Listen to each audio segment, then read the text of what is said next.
Olá, pessoal. Eu sou a professora Maria Aparecida, da disciplina de Ciências, e esta é uma aula para a turma do oitavo ano B. Bom, pessoal, esta é uma aula de Biologia. Nós vamos precisar da nossa apostila, na página 261, o capítulo 12, Sistema Locomotor, Músculos. Bom, você anda, pula, segura uma caneta, vira a cabeça, arremessa a bola, sorri e mastiga. Tudo isso que acontece com o nosso organismo dependem da ação dos músculos, né? Ou da atuação conjunta de músculos e ossos. Então, assim, no primeiro vídeo nós vimos sobre o tecido, o sistema locomotor, mas o tecido ósseo. Nós vimos sobre os ossos. Agora nós vamos ver a parte que fala sobre os músculos. Então, assim, os nossos músculos e os nossos ossos em conjunto garantem muito dos nossos movimentos. Bom, então assim, até o momento você estudou as funções energéticas de alguns alimentos, o papel da digestão na absorção de nutrientes e o destino desses nutrientes, concluindo que são importantes para a estrutura do organismo e a geração de energia e o armazenamento de reservas se houver o excesso. Então, a gente sabe que nosso corpo é formado de células, as células formam os tecidos formam os órgãos, conjuntos de órgãos que realizam uma determinada função vão formar o organismo. Então, assim, nessa imagem nós podemos ver, aqui tem o sistema respiratório, que é responsável pela obtenção do oxigênio, o coração, que se encarrega de distribuir o sangue oxigenado e recolher o sangue venoso, rico em gás carbônico, que o oxigênio ele é muito importante junto com os nutrientes absorvidos do sistema digestório, porque eles vão realizar a respiração celular que ocorre dentro das nossas células, mais precisamente nas nossas mitocôndrias. Então, assim, a respiração celular, como vimos, ela nos fornece energia para a realização de diversas tarefas metabólicas. Então, o sistema respiratório absorve o oxigênio, esse oxigênio ele vai para o sangue, o coração ele distribui esse sangue, o nosso sistema digestório absorve os nutrientes, um dos principais nutrientes para a respiração celular, como a glicose, e o oxigênio que a gente obtém do nosso sistema respiratório, a glicose mais o oxigênio, vão ser responsáveis pela respiração celular. Então, assim, a principal característica do tecido muscular é a sua capacidade de contração, né? Que possibilita o movimento. E no corpo humano, identificamos 3 tipos de tecido. A gente pode perceber a diferença entre esses 3 tipos de tecido no microscópio. Bom, pessoal, então na página 263, de olho nos tecidos, nós temos 3 grandes grupos de tecido muscular, certo? E nós temos 4 grandes grupos de tecido. Quais são esses tecidos? O tecido epitelial, que ele é responsável pelo revestimento e pela formação das nossas glândulas. O tecido nervoso, que ele é formado por células especiais chamadas de neurônios, que eles vão formar o nosso sistema nervoso. O tecido conjuntivo, que ele é formado por uma infinidade de células diferentes, e ele dá origem a outros tipos de tecido, como tecido ósseo, tecido adiposo, o tecido cartilaginoso, o tecido sanguíneo. O tecido conjuntivo está relacionado com preenchimento. E nós temos o tecido muscular. Então, o tecido muscular, ele está relacionado com movimento, né? A formação dos músculos. Bom, tecido muscular estriado esquelético, ou simplesmente tecido muscular esquelético, ele está presente nos músculos, e daí o nome, né? Está presente perto do esqueleto, ligado aos esqueletos, daí o nome esquelético. Ele é responsável pelo movimento. Então, assim, a contração desses músculos, isso é importante vocês saberem, a contração ela é rápida e ela é voluntária, ou seja, é a nossa vontade que determina esses movimentos. Os músculos recebem impulsos elétricos do nosso sistema nervoso que leva à contração e resulta nos vários tipos de movimentos. Esses músculos, eles têm um comprimento que pode variar de milímetros a muitos centímetros, que correspondem a cerca de 40% da nossa massa corporal. Eles recobrem o esqueleto e estão presos aos ossos por tecido conjuntivo, tá? Resistentes, que são os tendões. Então, os tendões, eles têm a função de ligar os músculos aos ossos, tá? Nessa imagem, nós temos aí a estrutura de um sarcômero, as miofibrilas, que dão origem ao músculo.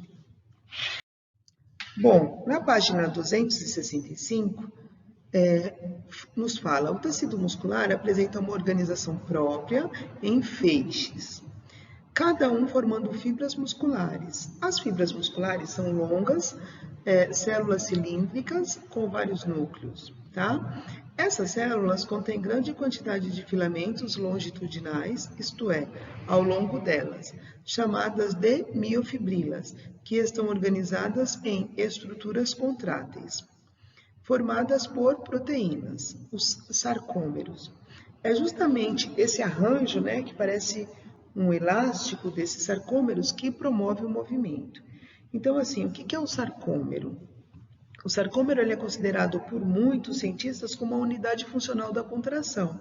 Então, assim, ela ocorre em feixes de proteínas contráteis e deslizam uns sobre os outros. Dessa forma, o sarcômero diminui de tamanho encurtando o músculo, o que promove a contração e o movimento desejado. Então, pessoal, na página 266, com bom suprimento de oxigênio e glicose, as células musculares elas vão realizar a respiração celular e vão obter energia necessária para a contração. Bom, a gente sabe que a presença de cálcio e sal obtidos por meio da alimentação também são funcionais para que isso aconteça.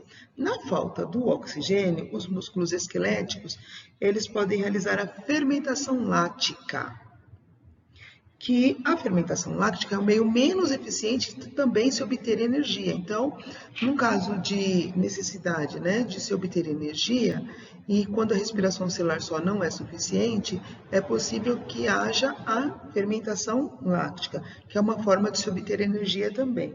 Então, assim, durante muito tempo se acreditou que a dor muscular que sentíamos após uma prática vigorosa de atividades físicas era o acúmulo do ácido láctico nos tecidos, como produto de altas taxas de fermentação. Hoje nós sabemos que o ácido metabolizado no fígado e que a dor vem de microlesões nas miofibrilas. As microlesões são fundamentais como estímulo.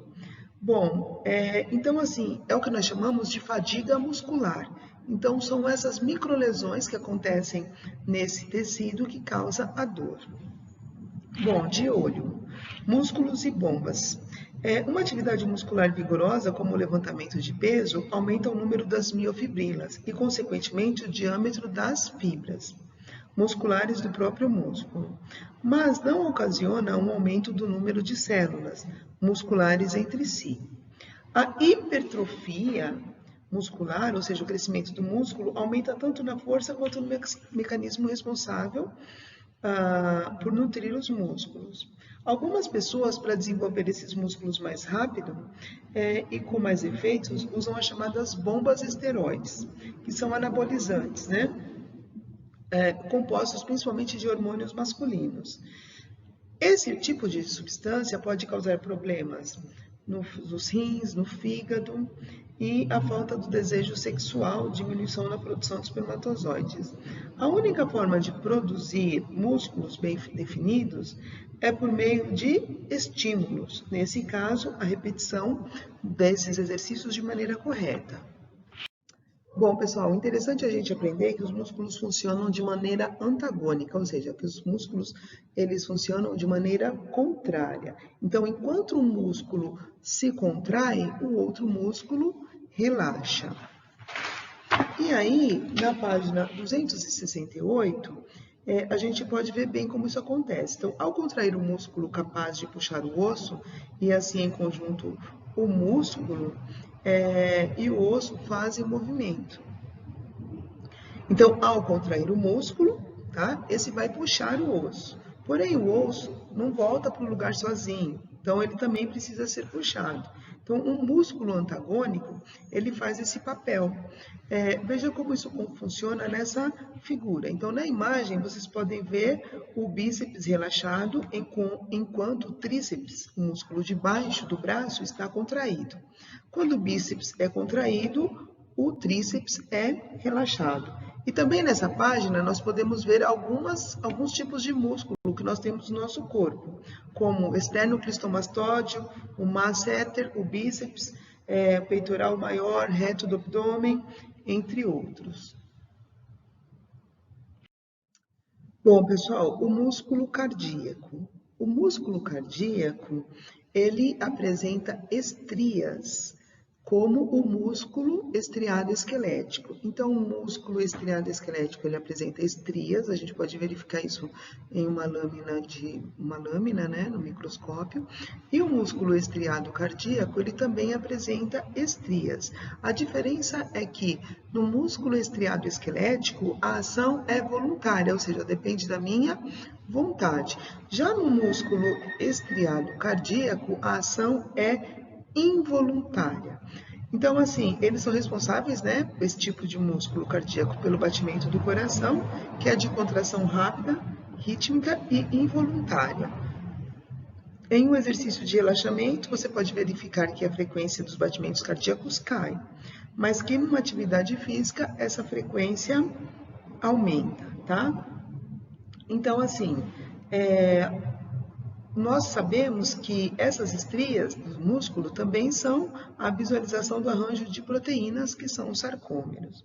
Já a musculatura lisa, ela não apresenta estrias e formam, né, órgãos que têm ações involuntárias. Então, assim, o tecido muscular liso também possui sarcômeros, mas não são tão visíveis, por isso que ele não apresenta as estrias. E nós podemos encontrar esse tipo de tecido como nos órgãos do sistema digestório, do tubo digestório, o útero, as artérias. E a contração desse músculo é lenta e involuntária, ou seja, independe da nossa vontade também.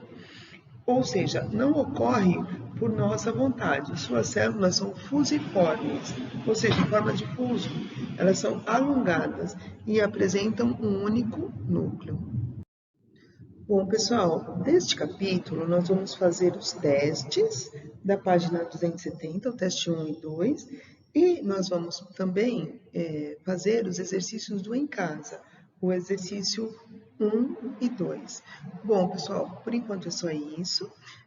Qualquer dúvida é só chamar no e-mail, duvidasoitavana@conquistanglo.com.br, e vocês podem também tirar as dúvidas de vocês nos nossos plantões de dúvidas, tá? Bom, pessoal, muito obrigada e até a próxima aula.